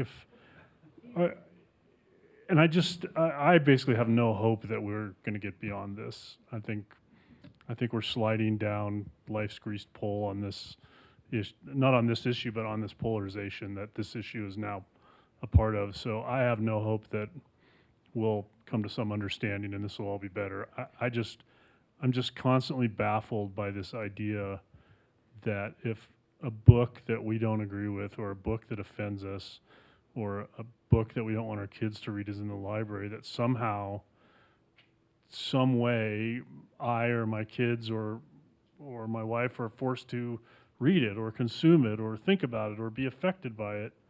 And it just baffles me that this has and it's gone on through history many times, so I shouldn't be that baffled. But I go to the library a lot, I read a lot. I look at books all the time and decide not to read them. I mean, I just don't understand. It's never once occurred to me to think, well, this sounds like a terrible book. I need to get this thing off the shelf. I got to go talk to the librarian and get this off the shelf. I'd be curious to know if any of you think there is some argument that would resonate with people on sort of that front, that like part of the freedom here is the freedom not to read stuff. I just want to say I would share your pessimism if it weren't for history, because there's such a pendulum swing. Like, this has happened before, it'll probably happen again, but it also swings the other way. I think anger is like very fad-based. So like this whole thing of people with conservative agendas joining all the school boards and trying to shut down libraries and all that stuff. Like 10 years from now, it's not going to be the same thing. Like it always changes. But the thing that you were saying about people reading things that make them mad, that's funny to me, because writing a weekly comic that deals with volatile issues, I can never predict which ones is going to make people mad, right? Like I write about police brutality, nothing. I write about voter fraud, the voter fraud stuff, nothing. I wrote challenging the idea that Mitch McConnell could openly say that he's blocked 300 bills, right? That was the one that made people write the paper and were like, I'm canceling my subscription to The Sun, right? But the more hilarious thing was the following week, I wrote a follow-up on the same topic. Those same people came back and wrote, I'm still gonna cancel my subscription to The Sun. But you kept reading it. You said you were gonna cancel it, but then you read the next one. So I think, I don't know. I think people enjoy rage. They feel empowered by rage, and it's not to minimize the danger of it, but I do feel like it is very temporary, changing. It's a fad. It's fad-based. Why don't they just get hobbies? I mean, I tell you what, any angry person out there, I will teach you to knit. Maybe we can do a little woodworking. I mean, I think for some people, being on Twitter and saying inflammatory things, but I've done a fair amount of radio and of course my column, and I get, I hate your radio show, or I hate your call. I read your column, it makes me sick. And I'm like, that would be like me going to McDonald's, ordering a quarter pounder and fries, both of which I think are disgusting and greasy, eating them, then calling the manager and being like, the burger and fries I just ate were horrible, absolutely horrible. I would like another. All right, 3 comments about this, and all kind of reinforces it. I think it is cyclical. I think there are cycles of all this stuff. And in writing this last book I did, I found the 1951 book, The True Believer by Eric Hoffer. I strongly recommend it. Post-World War II, a lot of intellectuals are trying to figure out, how did that happen? How did we get so out of whack? How did this inflame the world? And what he has to say, I think, resonates for today about what a true believer is. The second piece of this is how much people enjoy being angry. It's the rhetoric of rage, and they get addicted to it. Probably everybody here has a relative who retired, started watching Fox News, and suddenly there was this huge change because they got this kind of dopamine hit every time the breaking news came out. And there's some psychology around that. And then the last thing is, I hate Brussels sprouts. And I went into the store one time, I'm walking past the aisle, and I see Brussels sprouts, and I see the store manager that I know, and I say, I am offended by Brussels sprouts. Don't I have the right, I thought I'd try this being on the other side of the library thing, don't I have the right to come in and not be offended by Brussels sprouts? And he thought about it for a minute, and he said, nobody comes to the grocery store because we don't have what they don't want.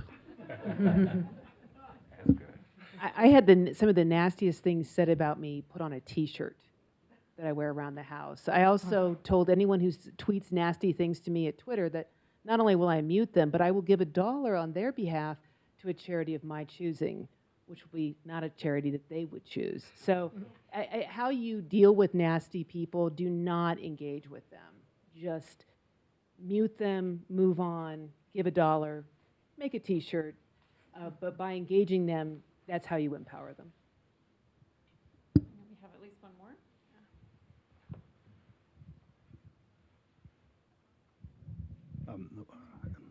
Hello. Okay. One thing that puzzles me with the change in the electronic marketplace that we have today is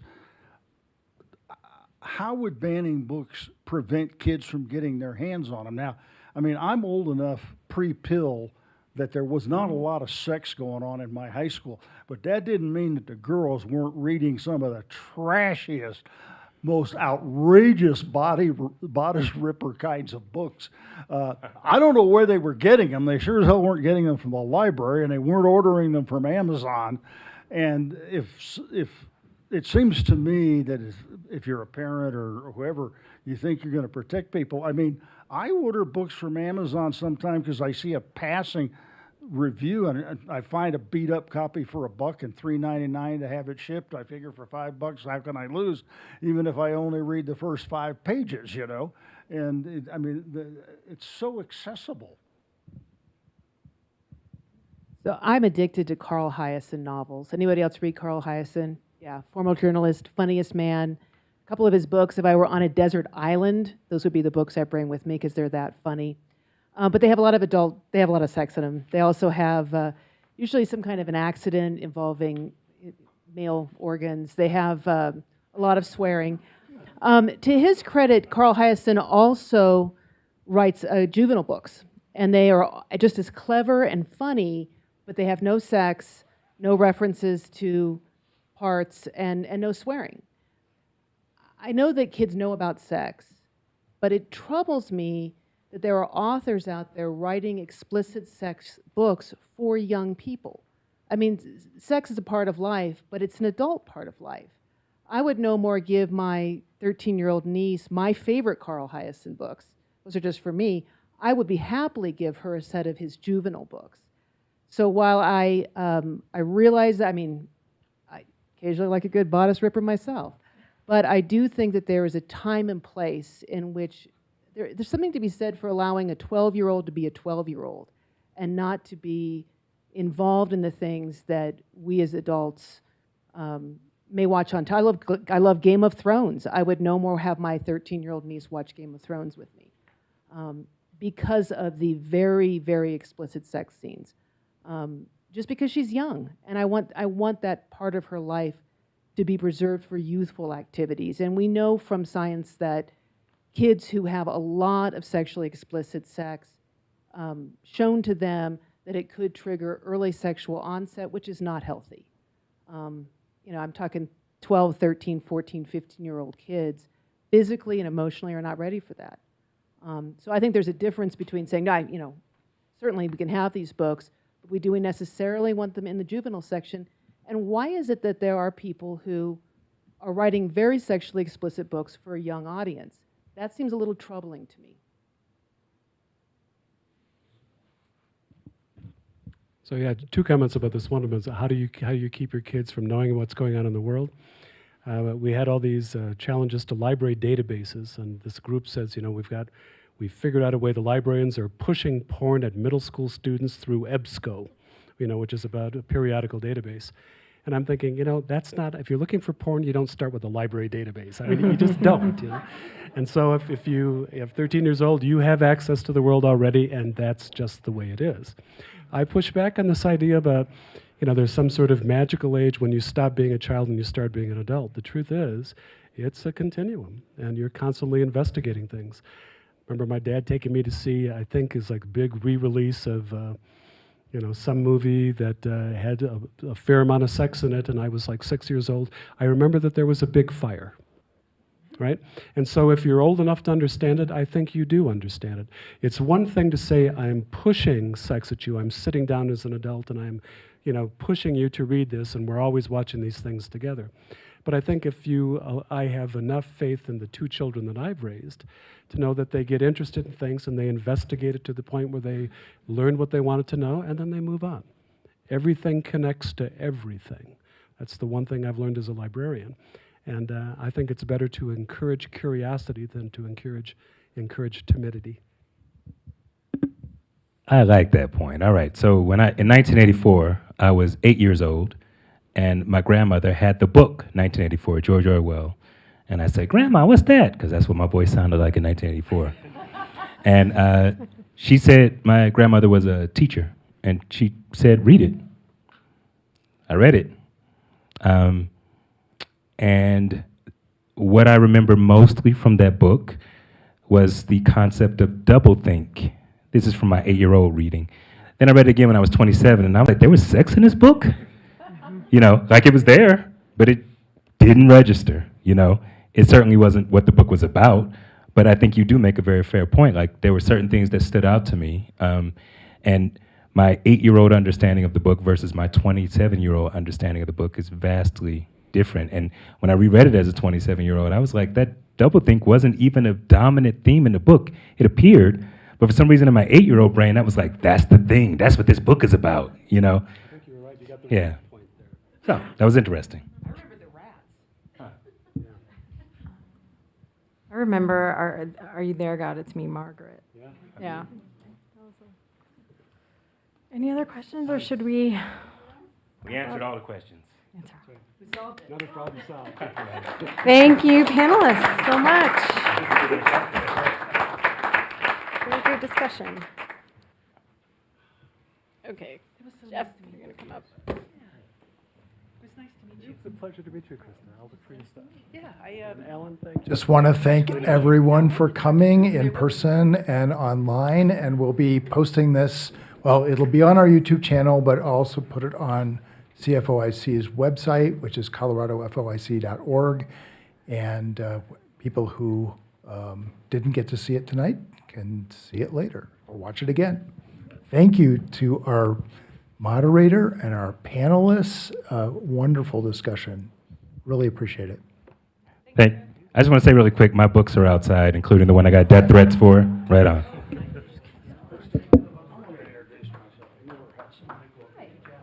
Well, that was a lot of fun.